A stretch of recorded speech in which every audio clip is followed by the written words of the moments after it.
నమస్తే. ఇన్నాళ్ళు నన్ను సపోర్ట్ చేస్తూ, ఎంకరేజ్ చేస్తూ మీ ప్రేమని నాకు అందిస్తున్న ప్రతి ఒక్కరికి కృతజ్ఞతలు. అలాగే ఈ వీడియో కూడా ఖచ్చితంగా మీకు ఉపయోగపడుతుంది. లైక్, షేర్ అండ్ సబ్స్క్రైబ్ చేసి మీ సపోర్ట్‌ని నాకు అందించండి. అలాగే ఈ వీడియో పట్ల మీకున్న అభిప్రాయాన్ని కామెంట్ సెక్షన్‌లో కామెంట్ చేసి తెలియజేయండి. ఇప్పుడు వీడియోని చూద్దాం. జ్యోతిష్య శాస్త్రం ఒక అద్భుతం. వేదాంగమైన జ్యోతిష్య శాస్త్రం అనేటువంటిది మానవ జీవన గమనానికి ఒక వరం. జ్యోతిష్య శాస్త్రం నీ జీవితంలో వెలుగునింపే ఒక భాష. ఆ భాష నీకు అర్థమైతే ప్రకృతి నీతో మాట్లాడుతుంది. అస్ట్రాలజీ నేర్చుకోవాలి అనుకునే వారికి అద్భుత అవకాశం. మురళీధర శర్మ గారి అస్ట్రాలజీ క్లాసెస్ అతి త్వరలో మొదలు కాబోతున్నాయి. 100% జాబ్ గ్యారంటీ. వివరాల కొరకు సంప్రదించండి. నమస్తే, వెల్కమ్ టు అవర్ ఛానల్. నేను పద్మిని. ప్రస్తుతంతో పాటు ప్రముఖ ఆధ్యాత్మికవేత్త, ఆస్ట్రోన్యూమరాలజిస్ట్, ఎనర్జీ వాస్తు స్పెషలిస్ట్, శ్రీ విద్య ఉపాసకులు శ్రీమతి జయప్రద గారు మనతో పాటు ఉన్నారు. మాట్లాడదాం. నమస్కారం అండి. నమస్తే అమ్మ. శ్రీమాత్రే నమః. మిథున రాశి, మిథున లగ్న జాతకులకి ఏ గ్రహం అనేది ఖచ్చితంగా శుభ ఫలితాలను ఇస్తుంది, ఏ గ్రహం అశుభ ఫలితాలను ఇస్తుంది అనేది మీరు చాలా అద్భుతంగా వివరిస్తున్నారు. నేర్చుకునే వాళ్ళకి ఉపయోగపడుతుంది. ఎలాగండి మాకేం అర్థం కావట్లేదు, ఏమో చూసేస్తున్నాం, ఏమో చేసేస్తున్నాం, కానీ మాకు పనులేం అవ్వట్లేదు అనే వాళ్ళకి కూడా ఉపయోగపడుతుంది. మిథున రాశి మరి మిథున లగ్నం చెప్పండి, ఎవరెవరు వీళ్ళకి యోగిస్తారు? తప్పకుండా. సో మిథున రాశి అంటేనే ఏంటంటే, మిథునం అంటే రెండు బొమ్మలు కలిసి ఉండవు. అంటే ఏంటి, ప్రతి విషయంలో వీళ్ళకి ఎవరో ఒక సపోర్ట్ ఉంటే కానీ వీళ్ళు పైకి రాలేరు. అది ఇంపార్టెంట్ మిథున రాశి వాళ్ళకి. సో మిథున రాశి అన్నప్పటికి మనకి ఇక్కడ ఏమైందంటే, బుధుడు లగ్నాధిపతి అయ్యిండు. సో మిథున రాశి అంటే ఇక్కడ బుధుడు. సో బుధుడు లగ్నాధిపతి, చతుర్థాధిపతి. అంటే ఈ మిథున లగ్నానికి పూర్తి శుభుడు బుధుడు అండి. అంటే పూర్తిగా ఏ విషయమైనా వీళ్ళకి అన్ని అనుకూలంగా ఉండేది బుధుడే. కాకపోతే ఏంటంటే, ఇక్కడ బుధుడు లగ్నాధిపతి అయినప్పటికీ కూడా ఈయనకి సపోర్టింగ్ సిస్టమ్ గ్రహాలు ఏవైనా లగ్నంలో ఉంటే అది బ్రహ్మాండంగా సాగుతుంది. లేకపోతే చాలా మంది చూడండి, మనుషులు ఒడ్డు పొడుగు పర్సనాలిటీ బాగుంది కానీ బుర్ర అస్సలు వాడండి వీళ్ళు అంటారు. అది మిథున రాశి వాళ్ళకి. సో పర్సనాలిటీస్ చాలా మంది ఏంటంటే చాలా హైట్ బాగుంటారు, అంటే బాహువులు అంటాం భుజాలు, ఇక్కడ తల, ఇది మనకి ఫేస్ ఒక లక్షణము. మిథునం వచ్చినప్పటికి ఏమవుతుందంటే బాహువులు అంటాం. సో బాహువులు అంటే భుజాలు అంటే పొడుగు పర్సనాలిటీస్, హై పర్సనాలిటీస్ ఉంటాయి. అమ్మాయిలని అబ్బాయిలని చాలా హైట్ ఉంటారు. సో హైట్ ఉన్నప్పటికి ఏమవుతుంది, వీళ్ళకి బుర్ర అనేది సరిగ్గా పెరగదు, అది చాలా తక్కువగా ఉంటుంది. దేనికంటే అది అంద జాతకాలకి కాదు, ఓన్లీ ఈ మిథున రాశి వాళ్ళకి, మిథున లగ్నం వాళ్ళకి బుధుడు ఎక్కడ ఉన్నాడు, ఎవరితో ఉన్నాడు అన్నది చాలా ఇంపార్టెంట్. అది లేకపోతే అవ్వదు. సో పూర్తి శుభుడు బుధుడు. తర్వాత రెండో శుభగ్రహం ఏంటంటే, శుభ ఫలితాలు ఇచ్చే ఆయన ఎవరు అని అంటే చంద్రుడు. రెండో ఇంటి ఆయన చంద్రుడు పూర్తి శుభాన్ని చేకూరుస్తాడు, బాగుంటుంది. తర్వాత నెక్స్ట్ శుభ ఫలితాలు ఎవరు అందిస్తారు అంటే, మళ్ళీ ఇక్కడ లెక్క వేసినప్పుడు ఏమైంది, ఇక్కడ శుక్రుడు వచ్చేసి మళ్ళీ ఇక్కడ పంచమ వ్యయాధిపతి. తర్వాత మళ్ళీ ఇక్కడ కుజ వచ్చేసరికి షష్టమాధిపతి, లాభాధిపతి అయ్యారు. ఇక్కడ గురువు వచ్చినప్పటికి సప్తమాధిపతి, దశమాధిపతి అయ్యారు. అంటే ఇక్కడ ఎవరు బాగా యోగిస్తారంటే, ఇక్కడ గురువు యోగిస్తాడు. కాకపోతే గురువు జనరల్ గా మిథున లగ్నానికి యోగకారకుడు కాదు. ఎందుకని మిథున లగ్నానికి యోగకారకుడు కాకపోవడానికి కారణం ఏంటంటే, బుధుడు ఇక్కడ నీచస్థానం, బుధుడు ఇక్కడ శుభస్థానం. సో ఈ స్థానంలో ఆయనకి పూర్తి శుభాన్ని ఇచ్చే ఆయన ఎవరంటే గురువు. యాక్చువల్లీ కానీ గురువు ఇక్కడ మనకి లగ్నానికి యోగకారకుడు కాదు కనుక సగం శుభమే ఇస్తాడు అండి. తర్వాత శని భగవానుడు అష్టమాధిపతి, నవమాధిపతి, ఈయన పూర్తి శుభాన్ని ఇచ్చే అవకాశం ఉంది మిథున లగ్నానికి. సో శని భగవాన్ని శని మహాదశ వీళ్ళకి యోగిస్తుంది. శని మహాదశ వచ్చిన, శని అంతర్దశ వచ్చిన బ్రహ్మాండంగా యోగిస్తాయి. బుధ శనులకి పడదు, బుధ శనులకి పడదు నాన్న. కానీ లగ్నాల వైజ్ చూసుకున్నప్పుడు మిథున లగ్నానికి ఈయన యోగకారకుడు, వృషభ లగ్నానికి ఈయన యోగకారకుడు అవుతాడు. తర్వాత బుధ లగ్నానికి యోగకారకుడు. ఎందుకంటే గురుపాలిటి గ్రహాలు, శనిపాలి గ్రహాలు బుధుడుగా వస్తారు. గురుపాలి గ్రహాల్లో బుధుడు అంటే పూర్ణ శుభులతో కలిసిన బుధుడు అంటే చంద్రుడు, పూర్ణ చంద్రుడు ప్లస్ బుధుడు, వీళ్ళిద్దరు ఏంటంటే పూర్ణత్వం చంద్రుడు అంటే పౌర్ణమి చంద్రుడు ఉంటే శుభగ్రహం కింద వస్తాడు. క్షీణచంద్రుడు అమావాస్య చంద్రులా ఉంటే పాపగ్రహం కింద వస్తాడు. అప్పుడు శనిపాలిత గ్రహాల్లో బుధుడు చంద్రులు ఇద్దరు కూడా పడతారు. చంద్రుడి పక్కన బుధుడు ఉంటే ఆయన క్షీణచంద్రుడు అనుకోండి, బుధుడి పాప అవుతాడు. చంద్రుడు పక్కన బుధుడు ఉన్నప్పుడు ఈయన పౌర్ణమి చంద్రుడు అనుకోండి, ఈయన పూర్తి శుభుడు అవుతాడు. ఏమిటండి ఇంత క్యాలిక్యులేషన్ చేయాలి. ఈ క్యాలిక్యులేషన్ చేస్తేనే మనకి క్లారిటీ వస్తుంది అనమాట. ఊరికే వేగ్ గా చెప్పకూడదు, శని బుధులకు పడదు, కుజ శనులకు పడదు అని చెప్పకూడదు. అది చూసుకోవాలి. తర్వాత ఏంటంటే, ఇక్కడ మళ్ళీ నక్షత్రాల్లో వక్రించినప్పుడు ఆ వక్రత్వంలో ఉన్నప్పుడు చూసినప్పుడు కూడా పడే అవకాశం ఉంటుంది, బాగుంటుంది. కొంత వక్రిస్తే బాగుండదు కొంతమందికి, కొంతమంది వక్రిస్తే బాగుంటాయి. సో మిథునానికి జనరల్ వక్రించినప్పుడు కూడా యోగాన్ని ఇచ్చే అవకాశం శని భగవానికి ఉంది. సో అందుకే శని మహాదశ వీళ్ళకి యోగించే అవకాశం ఉంది. తర్వాత వీళ్ళకి వచ్చేసి ఇంకా పాపాన్ని పూర్తి పాపత్వం ఇచ్చే గ్రహాలు ఏవైతే ఉన్నాయంటే అవి ఎక్కువ శుక్రుడు ఇస్తాడు. శుక్రుడు ఎందుకంటే జనరల్ గా వీళ్ళకి పంచమాధిపతి అయినప్పటికీ కూడా వ్యయాధిపతి శుక్రుడు కనుక జనరల్ గా వీళ్ళకి మ్యారేజ్ విషయంలో, తర్వాత ఉద్యోగం విషయంలో ఎప్పుడు ఉద్యోగాలు మారడం కానీ వెళ్తూ ఉండడం కానీ, ఎందుకంటే వ్యయస్థాన శుక్రుడు ఒక ప్లేస్ లో నిలకడగా ఉండేది. ఈ ప్లేస్ నుంచి ఈ ప్లేస్కి, ఈ ప్లేస్ ఈ ప్లేస్కి ట్రాన్స్ఫర్స్ అవ్వడం, వెళ్ళడము, మారిపోవడము, ఉద్యోగాలు ఒక ప్లేస్ కాకుండా అన్ని ఊర్లు తిరగడము, ఇవన్నీ చేయడానికి కారణం శుక్రుడు వ్యయస్థానంలో ఉన్నందుకు. సో శుక్రుడు అర్ధశుభుడు వీళ్ళకి.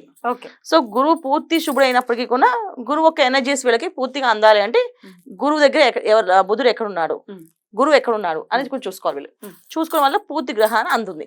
సో గురువు బ్రహ్మాండంగా వీళ్ళకి సప్తమాధిపతి గురువు యోగిస్తే ఏమవుతుందంటే భార్యాభర్తల విషయంలో ఒక భర్తకి మంచి ఆలోచన లేకపోతే భార్య తెలివైన భార్య వచ్చి అన్ని మొత్తం సమకూర్చి పెడుతుంది.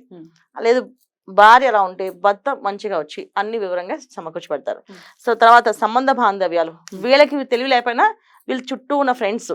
మిథునం అంటే రెండు బొమ్మలు, అంటే ఒక అమ్మాయి ఒక అబ్బాయి. సో అంటే ఎప్పుడు కొన్ని సపోర్టు స్త్రీ అండ్ పురుషుడు ఇద్దరు కలిసి ఆ సపోర్ట్ ఉంటేనే వెళ్తాయి ముందుకి. వీళ్ళకి లైఫ్ పార్ట్నర్ సరిగా రాలేకపోయినా స్నేహితురాళ్ళు వీళ్ళకి గైడెన్స్ ఇస్తారు. నేను పని చేయాలంటే ఫస్ట్ తనకి ఫోన్ చేసి అడుగుతా, తను ఏం చెప్తారో వాళ్ళు చెప్పిన ప్రకారం వెళ్తాం అనేసి. సో అలాంటి గైడెన్స్ లో వీళ్ళు బాగా అభివృద్ధి చెందుతారు. సో మిథున లగ్నం అంటే జనరల్ గా మిథున రాశి అంటే చాలా హై వాళ్ళని ఊహించుకుంటాం, కానీ జనరల్ వాళ్ళకి ఉండేది ఏంటంటే సపోర్టింగ్ సిస్టమ్ బాగా లేకపోతే నార్మల్ అయిపోతారు. సపోర్టింగ్ సిస్టమ్ ఉంటేనే బాగుంటుంది. ఎందుకంటే సప్తమాధిపతి గురువు ఎప్పుడైతే సంబంధ బాంధవ్యాలు, తర్వాత వైవాహిక జీవితం అన్నిటికీ ఈయన కారకుడు. సో ఎప్పుడైతే ఈయన పూర్ణ శుభుడుగా ఈ లగ్నానికి ఒక ఉంటే గ్యారంటీగా వీళ్ళకి అన్ని విషయాలు విజయాలు సాధిస్తారు. సో అందుకే మిథున రాశి వాళ్ళ అమ్మ సూపర్ అండి, వాళ్ళు పట్టించుకునే అవసరం లేదు, వాళ్ళు చాలా బ్రహ్మాండంగా ఉంటారు చెప్తుంటారు. రీజన్ ఏంటంటే ఇక్కడ గురువు బాగుండాలి, వాళ్ళకి గురువు బాగుండాలి. సో ఇప్పుడు గురువు బాగాలేదు, దశమ స్థానాధిపతి గురువు ఇక్కడ మనకి చూడడానికి ఇక్కడ బాగుంది, కానీ లగ్నానికి ఏమయ్యాడో చూసుకోకపోతే అప్పుడు యోగించకపోతే ఏమవుతుంది అంటే అంత ఫ్రెండ్ సర్కిల్ రిలేషన్స్ అన్ని ఉంటాయి, కానీ చేతిలో డబ్బులు ఉండవు. ఏదైనా కావాలంటే అందరికి చెప్పాలి, అందరి దగ్గర తీసుకోవాల్సి వచ్చే పరిస్థితి వస్తుంది. ఇబ్బంది కదా, అది ఇబ్బంది. సో అప్పులు అవి జనరల్ గా వచ్చేస్తుంటే అప్పులు తీర్చలేకపోయే పరిస్థితి వస్తుంది. ఇది మెయిన్ జరుగుతుంది. సో మళ్ళీ నెక్స్ట్ ఎవరు అంటే శని భగవానుడు అష్టమాధిపతి నవమాధిపతి. శని భగవాన్ అష్టమాధిపతి ఉన్నాడు కనుక దీర్ఘకాల రోగాలు, ఏమైనా ఇబ్బంది పడే రోగాలు వస్తే చాలా మంది చూడండి బెడ్ లో ఎన్నో ఇయర్స్ ఉంటారు. సో బయట రారు. సో వాళ్ళ అంటే పూర్తిగా ప్రాణం అనేది పోకుండా సగం ప్రాణంతో ఉండేవాళ్ళు, కొన్ని ఏళ్ళు నడిపేవాళ్ళు ఈ అష్టమ శని ఇస్తాడు. సో అందుకే శని భగవానుడు ఎక్కడ ఉన్నాడు, ఎలా ఉన్నాడు, యోగిస్తున్నాడు అంటే శని మహాదశ యోగిస్తుంది.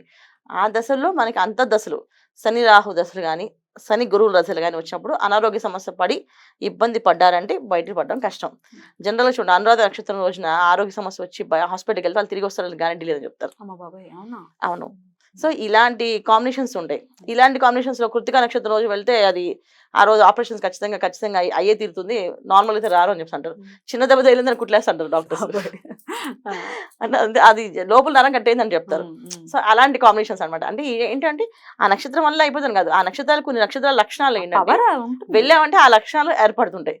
అనురాధ నక్షత్రం రోజు హాస్పిటల్కి వెళ్ళకూడదని, కృతికా నక్షత్రం రోజు హాస్పిటల్కి వెళ్తే ఆపరేషన్ చేపిస్తారని, చిన్న దెబ్బ తగిలిందంటే లేదంటే లోపల నరం కట్టేది మేము స్కాన్ చేసి చూసాం, మేము ఆ లోపల నరానికి మేము సర్జరీ చేయాలి, ఐసీలో పెట్టండి చెప్పి అంటారు. ఆ చిన్న వీళ్ళకు సర్జరీ చేపించి పంపిస్తారు. సో నక్షత్రానికి ఆ పవర్ ఉంటుంది. అలాగా వీళ్ళకి ఇది ఇంపార్టెంట్ నాన్న. పాప ఎవరండి వీళ్ళకి పూర్తి పాపి అనేది ఈ జాతకంలో కుజుడు పాపి. లాభస్థానాధిపతి షష్టమ స్థానాధిపతి, కానీ పాపత్వం ఎక్కువ ఇస్తారు. కాకపోతే ఏంటంటే 6వ స్థానంలో కుజుడు ఉండడం వల్ల పెద్ద కష్టపడట్లేదు, బాగానే ఉంటుంది అంటారు. ఆరాట పోరాటాలు లైఫ్ లో సాధించాలని ఒక తత్వం ఇస్తాడు అని చెప్పేసి. లాభాధిపతి కనుక ఆయన కష్టపడి ఇస్తాడు అని చెప్పేసి అని. సో పాపి కింద లెక్క వేసుకోకలేదు, కానీ పాపే ఇస్తాడు, పాప ఫలాన్ని ఇస్తాడు. తర్వాత ఇంకెవరు ఇస్తారు అంటే రాహు. అన్నిటికన్నా ఇక్కడ వ్యయ స్థానంలో ఉన్నది రాహు. ఈ రాహు అనేది కొంచెం ఇబ్బంది పడతారు, 100% ఇబ్బంది పెట్టే అవకాశం ఉంటుంది. తర్వాత ఇక్కడ మళ్ళీ 6వ స్థానంలో ఇక్కడ మనకి కుజుడు ఉన్నప్పటికీ కూడా కేతువు ఉన్నాడు. కేతువు కూడా జనరల్ గా ఇబ్బంది పెట్టే అవకాశం ఉంటుంది వీళ్ళకి. సో ఇక్కడ 6వ స్థానంలో కేతువు ఉండడం ఏంటంటే అనారోగ్య సమస్యలు తీసుకొచ్చినప్పుడు, శనిలో అంతర్దశ కేతు వచ్చినప్పుడు మాత్రం అనారోగ్య సమస్య రాకూడదు, వచ్చిందా అది తీరదు. ఎందుకంటే ఇది అష్టమాధిపతి, షష్టాధిపతి. శని కేతులు ఇద్దరికి కాంబినేషన్ పడదు, డెఫినెట్ గా మంచం పడుకోబెట్టేస్తారు. ఆ రోగం ఏంటో మనకి డయాగ్నోస్ అవ్వడానికి చాలా చాలా ఏళ్ళు పట్టేస్తుంది, అసలు ఆ ప్రాబ్లం ఏంటో తెలియదు అనమాట. సో అలాంటి ఇబ్బంది పెట్టే అవకాశం ఉంది. సో వీళ్ళు ఆరాధించవలసిన దైవారాధన ఏంటంటే విష్ణు ఒక ఆరాధన చేయాలి. వీళ్ళు విష్ణు ఆరాధన వల్ల వీళ్ళు బయటపడే అవకాశం ఉంది. ఎందుకంటే విష్ణు ఆరాధన చేస్తే శని భగవాన్ ప్రీతి చెందుతాడు. విష్ణు ఆరాధన చేస్తే రాహు నుంచి ఎనర్జీస్ తగ్గుతాయి. ఎందుకంటే మాయా మోక్షం ఇప్పుడు విష్ణు ఆరాధన వల్లే కదా రాహు అనేది రెండుగా మారారు. ఎగ్జాక్ట్లీ విష్ణు ఏది చేస్తుంది, అందుకే విష్ణు పేరు చెప్తేనే రాహు ఆగుతాడు. సో విష్ణువే వీళ్ళకి, విష్ణువే మెయిన్. ఖచ్చితంగా వీళ్ళు కంపల్సరీ రోజు పొద్దున్న 6 గంటలకి సాయంత్రం 6 గంటలకి విష్ణు సహస్రనామ పారాయణ చేయడం వీళ్ళు చాలా ఉత్తమమైన ఫలితాలు ఇస్తుంది. ఇంకా అది చేసాం ఇది చేసాం వద్దు, విష్ణువుని పట్టుకుంటే చాలు. అది అర్థం కాదు నాన్న, అసలు చేయాల్సిన మంచి మంచి తంత్రాలు యంత్రాలు దేవుళ్ళు మనకి ఇచ్చేసారు. అండ్ తర్వాత పెద్దవాళ్ళు దాన్ని కంటిన్యూ పారాయణ చేపించి చేసుకోండి, ఇది బాగుపడతారు మీరు అని చెప్పేశారు. అది వదిలి ఇంకేదైనా పరిహారం చెప్పండి, ఇంకేదైనా కొత్త పరిహారాలు ఎందుకు? మన పాత సిద్ధాంతాలు సాంప్రదాయాలు ఏవైతే మనకు చెప్పారో పొద్దున్నే లేవగానే కాస్త సూర్య నమస్కారం చేయమని మన పెద్దవాళ్ళు చెప్పారు. ఎందుకు చెప్పారో అది పక్కన పెడితే సూర్య నమస్కారం చేయడం వల్ల అనారోగ్య సమస్య రాకుండా ఆరోగ్యంగా ఉంటాం. కరెక్ట్. సో సాయంకాలం విష్ణు సహస్రనామం చేయడం వల్ల ఎప్పుడైతే విష్ణు ఆరాధిస్తామో లక్ష్మి అక్కడే ఉంటుంది. ఖచ్చితంగా. సో ఆర్థిక ఇబ్బంది నుంచి బయటపడే అవకాశం విష్ణు ఆరాధన వల్లే వస్తుంది. సో అది చేయకుండా ఎందుకు? విష్ణు ఆరాధన చేయడం వల్ల నవగ్రహాలు శాంతిస్తాయి. సో విష్ణు సహస్రనామంలో ఒక్కొక్క నామానికి ఒక్కొక్క నక్షత్రం ఒక్కొక్క పాదానికి ఈ నామం చేయండి అని చెప్పేసి అన్నారు. సో మీది ఏ నక్షత్రం చూసుకొని మీ నక్షత్రానికి విష్ణు సహస్రనామంలో ఆ పారాయణ ఉండి దాన్ని 100 సార్లు పారాయణ చేయండి. విష్ణు సహస్రనామం మొత్తం రాకపోతే ఆ ఒక్క పదాన్ని ఆ ఒక్క శ్లోకాలని నేర్చుకొని దాన్ని పారాయణ చేయండి 108 సార్లు, బాగుంటుంది. విష్ణు ఆరాధన చేయడం వల్ల వీళ్ళకి అన్ని విధాల లాభాలు చేకూరుస్తుంది. బ్యూటిఫుల్ అండి, చాలా అద్భుతంగా వివరించారు. కృతజ్ఞతలు. ఇక నెక్స్ట్ ఎపిసోడ్ లో కర్కాటక రాశి లేదా కర్కాటక లగ్నం గురించి మాట్లాడుకుందాం. థ్యాంక్ యూ అండి. నమస్తే. నమస్తే అమ్మా. శ్రీమాత్రే నమః.